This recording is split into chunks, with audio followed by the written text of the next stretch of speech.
What's up, y'all? DJ the Sports Blurred, I'm back. Did y'all miss me? I miss y'all. Well, I'm going to make a short video today.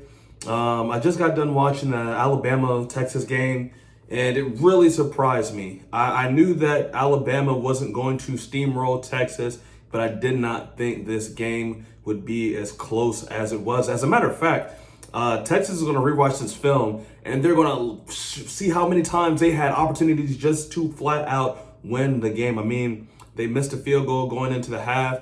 They kicked field goals when they should have had opportunities to score touchdowns. They're going to be absolutely sick. Coach Sark and his crew and team will be sick watching game film tomorrow. But this goes into a bigger reason why I had the Bama Crimson Tide. I had Alabama ranked 3 last week on my rankings. If you were watching it, for a couple of different reasons. If you go back and you watch some of my older videos, especially last year, I thought Alabama was losing power. I thought Alabama was losing control. I think Georgia is the new king of the SEC. I said that last year.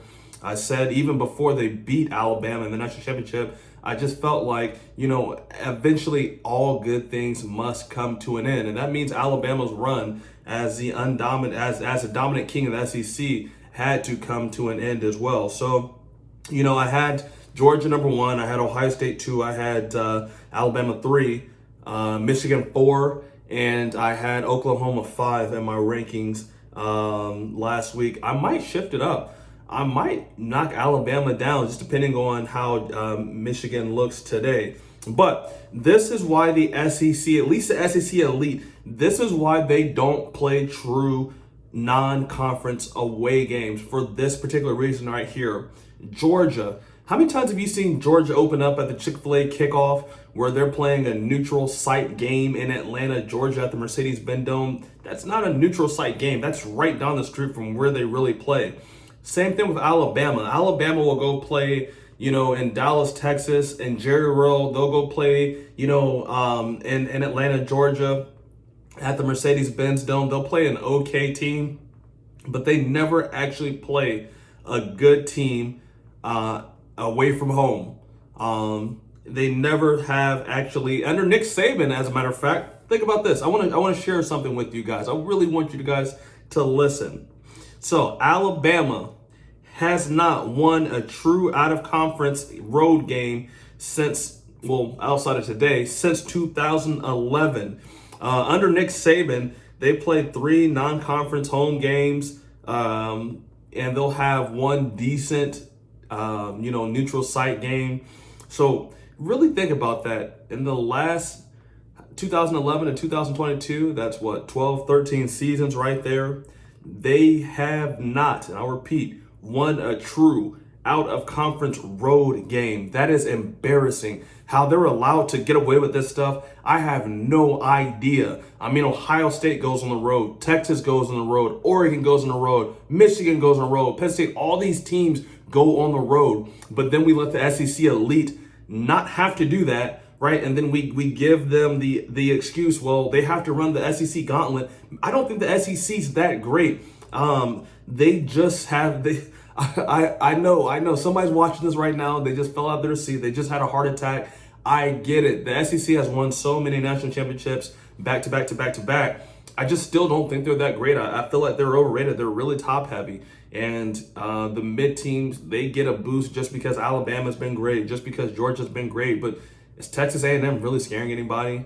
Is Ole Miss really scaring anybody? Arkansas? These guys aren't scaring anybody. And to go back on the game, because I know I digress a whole lot of times.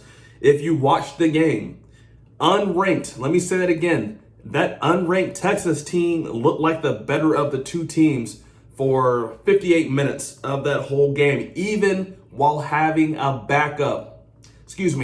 hobbled backup. I mean, Bama, they looked like they lacked energy. They committed 15 penalties for 100 yards and they allowed an unranked Texas team with a backup quarterback who had a hurt leg to pass for almost 300 yards. I know what you guys are thinking. I know what some of you guys are thinking. oh, all you got to do is just win and survive. Yes, but not when you're the number one team playing an unranked team. You cannot have that. That is completely unacceptable. If you're the number one team in the nation, to be the number one team in the nation, which I don't think Bama deserved to be when they lost in the national championship to the team who came back this year and looks like they're even better, Georgia.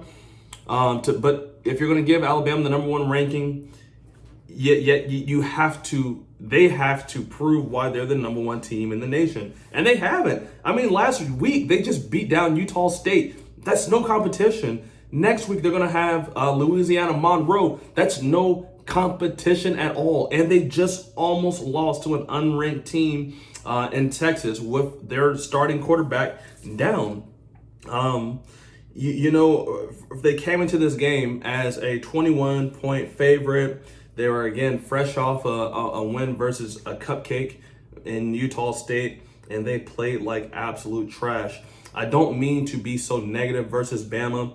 I just try to be clear. I'm not biased when it comes to Alabama at all. I just like to tell the truth. I feel like most of the country does not tell the truth at all when it comes to Alabama. And also, I want to bring something up. Matt Be Great, one of my favorite YouTubers. I was watching his live stream during the game. Man, looked like he was having surgery.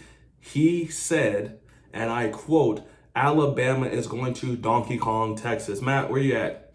No, it didn't look that great. Now, this is how the SEC fans are going to play this off. Oh, well, Texas, they're actually not that bad a team, man. They loaded up, man. Sark is one of the best head coaches out there that you can get, man. They're going to say all these different things. Please don't believe it. The SEC stands for Southeastern Cowards. Why? Because they do not play true road games. Southeastern Cowards from right now is what I'll be calling them. Like I said, I don't want to be all negative. I do want to wrap this video up, but before I wrap this video up, I do want to give credit where credit's due. Bryce Young. We absolutely saw in this game why he was the Heisman Trophy winner from last year. I mean, his stats didn't stop. They didn't pop off the charts here.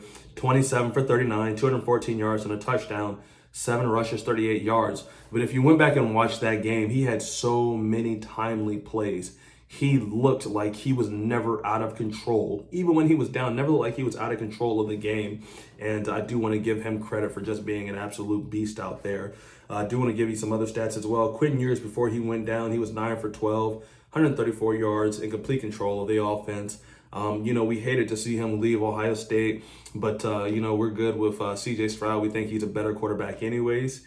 But Quentin Ewers played very well, and I can see why he was one of the highest rated players of all time coming out of high school. Also, Hudson Card.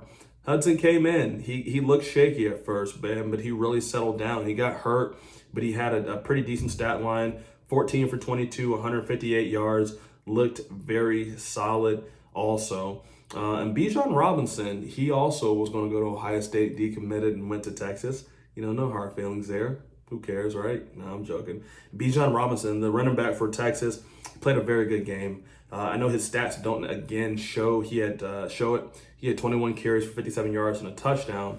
He played very well. I mean, every time they needed to play, I felt like, he stepped up. So I just want to make this short video. Overrated. I don't know what I'm going to title this video, but it's the truth. Alabama and the rest of the SEC, they're overrated. And I'm so glad that Texas got to expose them, at least somewhat.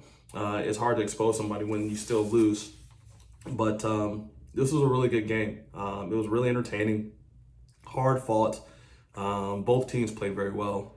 But I just didn't feel like Alabama played to the level that we've seen them play to. And I don't think that they ever will. I think that the times of them being so dominant are gone. So if you're here, if you haven't already, please like the video, please subscribe. Please tell me what you guys think about in the comments, man. I really like hearing you guys' feedback. I love doing this because I like to talk college football. I love college football. It's something that I just enjoy doing, enjoy watching. So I like to hear you guys' feedback. Anyways, leave a comment, subscribe. Please like the video, share it, tell everybody you know. And I'll be back with another video to kind of wrap up week 2, or I guess technically week 3 of college football. All right, y'all.